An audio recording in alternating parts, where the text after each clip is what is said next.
Well, hey, Central Family, time and time again throughout the Bible, in both the Old and New Testament, God deals with people in this one area of their life, really this keystone area of every individual's life before God gives them a new assignment or they step into a new season.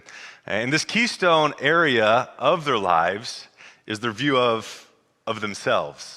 And I thought as we kick off 2021 together in this new season, it would be good for us to dive into this as well. Well, how many of you out there are like Disney fans? You guys love Disney movies, you love The Mandalorian, you love not only the new stuff, but you also love the nostalgic, kind of the older Disney stuff. Maybe you're a Disney fanatic like our very own Janessa Gonzalez and Paul. They love Disney, and I love that about them. But if you're a Disney fan, then you know the very first Disney movie was the Snow White and the Seven Dwarfs. And if you've seen the movie, then you know that there's this queen in this movie, and this queen, she goes to a mirror kind of like this, and she asks this mirror a question. You guys remember the question? She says, "Mirror, mirror on the wall, who is the fairest of them all?" And this queen, she looks into a mirror for validation, for a sense of value, for a sense of security. And we all look to different things for those things that we need in our lives. We do need validation. We do need a sense of security. We do need a sense of value. But this queen, she looks to a mirror for those things. And when the mirror doesn't respond the way that she would like, then she goes on this warpath, and drama ensues throughout Snow White and Seven Dwarfs. And that might sound like a crazy fairy tale movie, but if we're not careful, we can fall into the same trap. We can go through life looking into different mirrors. Mirrors looking for validation, mirrors looking for security, mirrors looking for a sense of self-worth. We can go to our job and say, "Mirror, mirror." We can go to our car, to our house and say, "Mirror, mirror." We go to our friends, our family. Some of us, we go to social media and we say, "Hey, mirror, mirror." Like, have they clicked like? Like, have they reshared? Like, are people commenting on my post? Because mirror, mirror, I need a little bit of validation here. And let me just say this as a reminder. You guys know this, like social media statistics show like our depression level goes up, our anxiety levels go up whenever we view social media, because like we're comparing their best to like our behind the scenes, and like that mirror will never give us the feedback that we desire.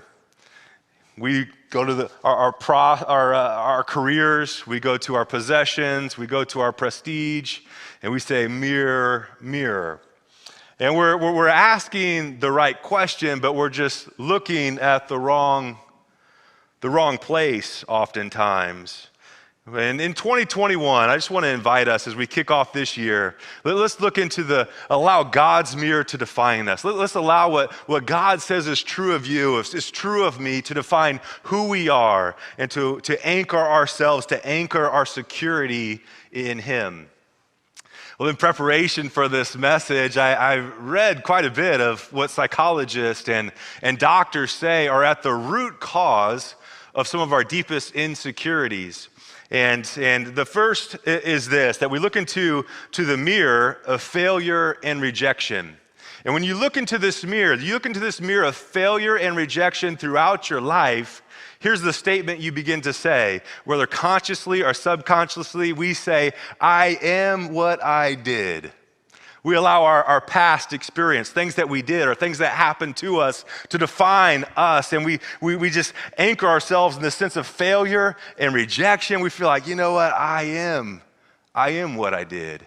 And it results in insecurities throughout our lives. There's this book that I read at the end of 2020 by Dr. Benjamin Hardy. It's called "Personality Isn't Permanent." And I love this book, and I've talked to the staff about it. You'll probably hear me quote it often, but he talks about how whenever we have experiences in our life, we take in data and we make observations about ourselves and the world around us through that experience. And one of the most challenging things for me as a dad is to know that as my kids go throughout life, the things that they're experiencing is not only shaping the way they perceive the world around them, but it also shapes how they perceive themselves. And so one of my challenges, not only for my kids, but for myself, is to remind myself that what they do isn't who they always are. Like sometimes they make mistakes, right? And so they make a mistake and I'm like, yes, that's a bummer. No, you shouldn't do it. Yes, you will pay the consequences of your actions, but that doesn't define who you are. I know that's what you did, but that's not who you are. And let me just say this, if you're a follower of Jesus, God never defines you by what you've done, but he sees the potential of who you could become. He also, the Bible states that he goes a step further, that he doesn't just see you for who you are or who you become, he sees you clothed, like he sees the righteousness of Christ in you. Whenever you embrace Jesus, you become a follower of God, like you take on Jesus's identity, it's radical. 2 Corinthians 5:21 puts us this way, he made him who knew no sin to be sin on our behalf. In other words, Jesus, who never sinned, took on your punishment, my punishment on the cross. Why? So that in him, so that we might become the righteousness of God in him. And we often look in the mirror, the wrong mirror, and say, you know what, I am what I did. But the right mirror says, no, I know what I did, but I am clothed in the righteousness of Christ. The second observation that psychologists tell us are at the root of a lot of our insecurities is that we look into the mirror of social pressure. We look in the mirror of social pressure, and when we look into this wrong mirror, here's what we say. We say, I am who they say I am. My identity, I know what they said about me, and you know what? They're right. We've allowed some voices of our past to define who we are in our present. I am who my boss said I was. I know what my coach said back there and when I was in high school, and you know what? Here I am in my 30s and he's right. I guess I am ugly. I guess I am stupid. I guess I am lazy. I guess I am a failure. And we've been held captive today by things that were said to us in years ago, in our distant past. I remember meeting with a guidance counselor when I was in high school. And that guidance counselor, he sat me down and he said, Tim, you know what? It would just be a whole lot better for you, and I think a whole lot easier on everyone else if you just went ahead and dropped out of high school. And those words made an impact. And I thought, man, maybe he's right. And I still remember it to this day. Because words shape us. Social pressure shapes us. And if we're not careful, we can live from this posture. We can live from this identity that says, you know what? I am who they say I am. It's the wrong mirror. The third mirror that we can look at is the mirror of inferiority. A mirror of inferiority. And we look in the wrong mirror, once again, here's what we can land at this conclusion. We can make statements about ourselves like, I know this is what I gotta do. I'm not enough. And I can live in that space. It's a real struggle for a lot of us. And if not all three of those, at least one of those can be a real struggle. We all struggle to varying degrees, but how do you discover the right mirror? How do we discover right perspective about ourselves? And really, that's a good question for us to wrestle to the ground as we kick off this new year of 2021. And to find out what something is, my assertion is that we have to ask the one who created that thing. Now, by my own admission, I'm not the most artistic guy. I've been to some museums, I've been to some cultured places, I've seen art galleries, I've seen real expensive pieces of art, but when I look at abstract art, some people have just a rich appreciation for that. I look at some abstract art and I'm like, I don't know if that's a melting tree or a jacked up giraffe, I don't know. But then to like read the artist description of it or to hear from the artists themselves, like here's what this masterpiece is here's what's taking place in this piece. It's like, wow, there's a whole lot more depth. There's a whole lot more layers. There's a whole lot here that I didn't see at first shot. And I think for you, if you're going to discover your God-given identity, if you're going to discover your God-given purpose, you're going to look into the right mirror in 2021, then we just got to go to our Creator and say, God, what on earth am I here for? God, what's your perspective of me? God, who am I so I can live out my accurate identity? The alternative is we invest our entire lives trying to become something we were never intended to be, which we would all agree is pretty tragic.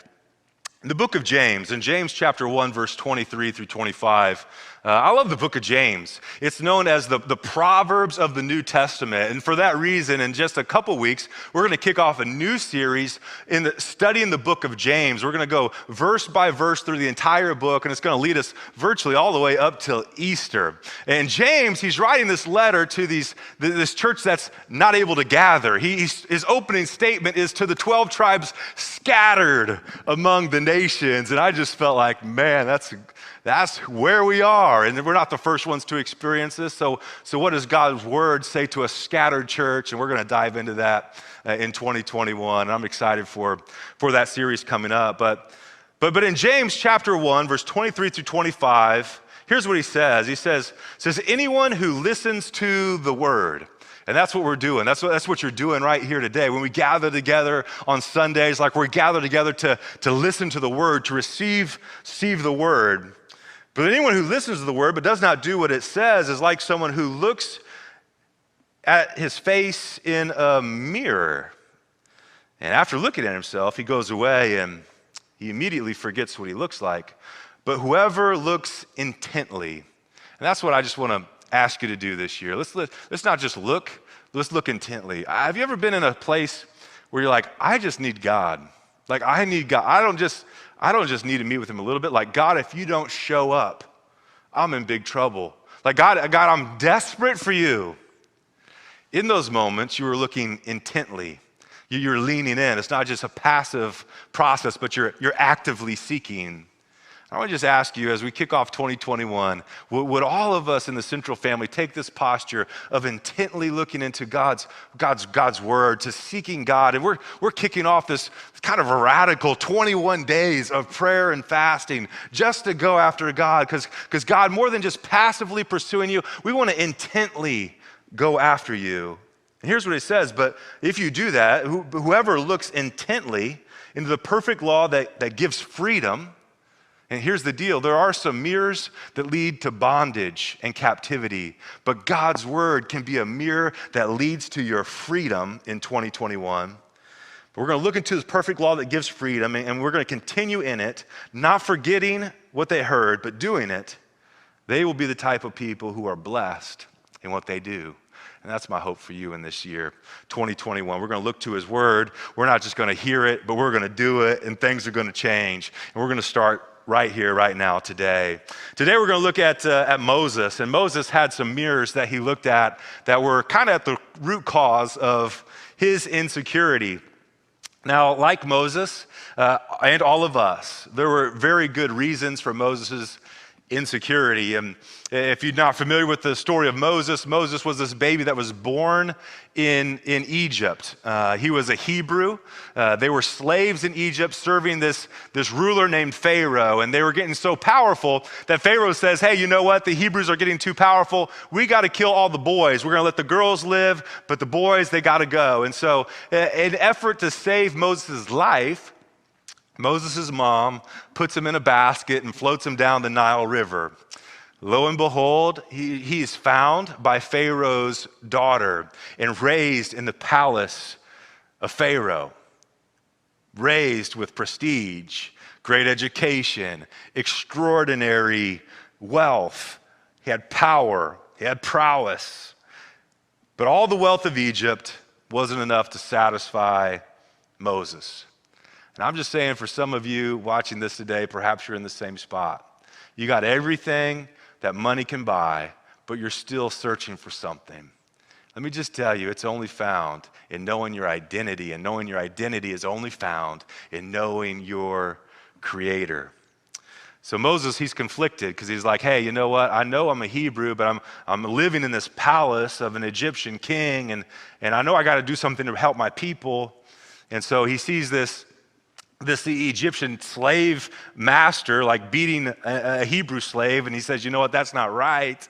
And so Moses kills this guy, buries him in the sand, but everyone knows.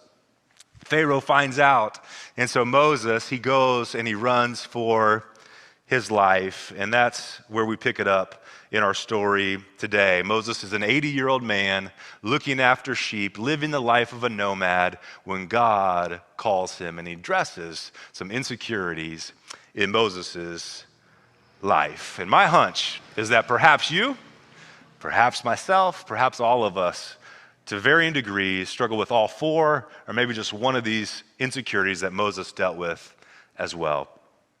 Well, as we look at these four insecurities that God addresses with Moses before he sends him on assignment, I think it's important for us to look at these as well as we embark on 2021. And here's the first one. Moses asked this question, who am I? Like, who am I? He asked this on a very practical level. Like, who am I? Like, am I Egyptian? Like, am I Hebrew? Like I know what my past, it shaped me a little bit. Like, I know I'm rejected. Like, I mean, my own mom didn't want me. Like, she put me in the Nile River, like in a basket, and left me to survive. Like, I know I'm a traitor. Like, I've abandoned the household that raised me. Like, I feel like I've abandoned my people, the Hebrews. Like, I know that's who I am. I know I'm a deserter. Like I know I'm a murderer. Like, and by the way, everyone else knows that, and you're trying to send me back to go there. But on a deeper level, like who am I that you would call me? And here's what it says in Exodus chapter 3, verse 11 through 12. We'll just read it. It says, but Moses said to God, who am I that I should go to Pharaoh and bring the Israelites out of Egypt? And God said, I will be with you. I just want to pause there and just make a note. Isn't it interesting? God addresses Moses' insecurity of who am I by responding, not by answering his question, but by making a statement of who he is. God's like, yeah, Moses, like I know who you are. I know what you've done. But do you know who I am? Do you know what I'm capable of? Do you know what I can do? Like, I know who you are, Moses, but do you know who I am? And he says, I'll be with you, and this will be a sign that I've sent you. He's like, Moses, I'm about to do some things in your life and through your life that are so supernatural that people won't be worried about who you are, because my footprint, my thumbprint, my mark on your life will be so evident to everyone else around you. It will be undeniable. And by the way, this mountain that we're standing on right now, Moses, whenever you deliver the people out of Egypt, you're going to come right back right here to this mountain as a sign that I'm the one who's delivered you. God chooses some very unlikely characters, doesn't he, to do some of his best work. I mean, Moses has all these issues, all these insecurities. Rahab, that chick's a prostitute. Like David, he was a dude who slept with a really good man's wife. And then to cover up his acts, like he has this very noble man executed. There's this guy by the name of the Apostle Paul, and we know him as like this hero of the faith, but the backstory is that Paul killed Christians. And I'm sure like before Paul would step onto a stage like this, some of the insecurities of his past would rear its head and say, Paul, do you know what you've done? Paul, do you know how you've blown it? But Paul invested the rest of his life helping people find and follow Jesus, and I'm suggesting he probably had some very real challenges to overcome in his own mind. But here's what he says in 1 Corinthians 15:10, and here's a declaration I want to invite us to make in 2021. He says, I know what I've done, but I am what I am by the grace of God. I am what I am by the grace of God. That's a declaration I want to invite you to make as we kick off 2021, at least for these next 21 days. Throughout these 21 days of prayer and fasting, every day, I want to invite you to make this declaration to yourself in the mirror before you go to bed. I am what I am by God's grace. Like I'm an engineer by God's grace. I'm a teacher by God's grace. I'm a pastor by God's grace. I'm a small group leader by God's grace. Like I'm a parent by God's grace. I'm a grandparent by God's grace. Like I am what I am, but it's all because of his grace. He's been so good to me. Second statement that Moses makes that I think some of us make as well, that lies at the root of our insecurity, is, who are you? Moses is like, who are you? And I think until we wrestle to the ground just who God is, we'll always wrestle with insecurity. Because until our God is big enough to where he's the sole person we look to for validation, for security, for our sense of self-worth, we'll be looking into all these other mirrors to say, do you value me? Am I worthy? Do you appreciate me? Do you see me? And until we wrestle this one to the grounds, we're going to wrestle with all the other insecurities. And that was the same true for Moses, same is true for us. Here it is in Exodus 3:13 through 14. It says this. Moses said to God, suppose I go. Like, hypothetically speaking, let's just assume I'm going to go. And I say to them, the God of your father sent me. And they asked me, well, what's his name? What should I say to them? And God said to Moses, I am who I am. That's what you're to say to the Israelites. I am has sent me to you. In other words, like, any other descriptive language that Moses would try to use to describe God would fall so short, because God is so big that he can't be boxed in by our limited vocabulary. I am that I am. Like, he is so big. He is so good. He is so awesome. He is the miracle working God. And I'm just hoping that some of you begin to experience the miracles that he desires to happen in your life in this new year of 2021. And I believe they begin to happen. We see him as he actually is. He is a big God. He's all powerful God. And he is the great I am. Jeremiah 32:17 says this, ah, Lord, behold, you made the heavens and the earth by your great power and your outstretched arm. Check it out. Nothing is impossible for you. Nothing. Here's a declaration I want to invite you to make throughout 2021. And that is this. Who is with you is more important than what's against you. Who is with you is more important than what's against you. We need to make that I need to make that declaration in 2021. Who is with me is more important than whatever comes against me in this new year. Moses had to wrap his head around that reality, and I think we do as well. Everyone who ever did anything good for God had to take hold of that truth for themselves and embrace it as a living reality. Jonah had to learn this as a living reality. And some people say, how can a guy live in the belly of a fish for 3 days? And I would just say they can't. But God can do anything. And what Jonah learned in that moment, that who is with me is more important than anything that could ever come against me. Speaking of Jonah, this 10-year-old girl was writing a paper for her school, and she wrote about the story of Jonah, and what she didn't know is that her teacher was an atheist. And so whenever the teacher read the paper, she came back to this little girl and was like, hey, you know what, like, this wasn't part of the assignment, and by the way, like, how can a man live in the belly of a fish for 3 days? Like, that's hocus pocus, that's not real. And this little girl looked up at her teacher and said, Miss Teacher, I don't know how it happened, but whenever I get to heaven, I'll ask Jonah myself. And the teacher asked, well, how do you know Jonah's in heaven? And the little girl looked up at her and said, well, if he's not there, I guess you can ask him. That's not the best joke. But that's a good declaration for us to make. It's a good declaration that Jonah had to learn. It's something that we have to embrace in 2021, and that is, who is with me is more important than whatever is against me. Moses had to learn that to live on mission for him, and we will as well. Here's the third statement. Moses makes this statement of insecurity. What if they? Like, he's still focused on them. And look back on the story of Moses, it's easy for me to say, like, Moses, why are you doubting? Like God's gonna do big things. He's gonna do plagues that would like mark history. Like he's gonna split a sea, Moses. Like who is with you is more important than whatever comes against you. But at the time, Moses doesn't know any of that. So it's easy in hindsight to say, Moses, you should have. And I'm just saying, as we stand on the brink of 2021, maybe you're in the same place as Moses, but you don't know what God has in store. You don't know how he's working upstream. So whatever he's asking you to do, don't focus on what they say, focus on what he has said to you. Here's where it takes place in Exodus chapter 4, verse 1.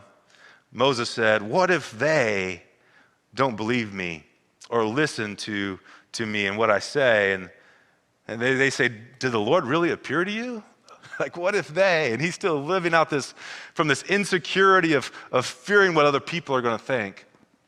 This didn't just take place in Moses' day. This took place whenever Jesus was here on earth and doing his earthly ministry. It says this in John 12, 42 through 43. It says, yet at that time, many among the leaders believed in him. Now, these are like religious leaders, like people well-educated. They're like, this really is the fulfillment of all these Old Testament prophecies. It's right here in front of us. They believed, but because the Pharisees, they would not confess their faith for fear they would be put out of the synagogue, for they love the praise of men more than the praise of God. Fear and insecurity and inferiority and all that stuff in our life, it gets in the way, but it gets in the way because we value the opinions of people who cannot save us. But the one who can save you has spoken a better word over your life.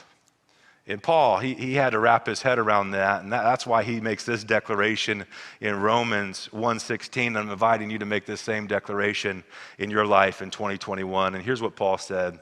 He said, listen, I'm not ashamed of the gospel because it's the power of God to bring salvation to everyone who believes. Like we can look into a lot of different mirrors. And a lot of mirrors bring insecurity, invoke bondage, invoke shame. But there's a mirror that has the power to set people free. And Paul's saying, I've seen the mirror. I've looked in the mirror. I've seen how it changes lives. And therefore, I'm not ashamed of the gospel of Jesus Christ because it's the power of God to set people free. Now, some of us, we know that cognitively, but we don't embrace this as a living reality in our lives. And so for the next 21 days, I want to invite you to make this declaration every single day for the next 21 days and say, I am not ashamed of the gospel of Jesus. I'm not ashamed of it. It sets people free. I'm going to live from that posture in 2021. Here's the final observation. Moses says, I have never. And God addresses this insecurity in Moses as well in Exodus 4, 10 through 12. Moses said to the Lord, "O Lord, I've never been eloquent, neither in my past, nor since you have spoken to your servant. I'm slow of speech." And you check this out. It goes on to say this. The Lord said to him, "Who gave human beings their mouths?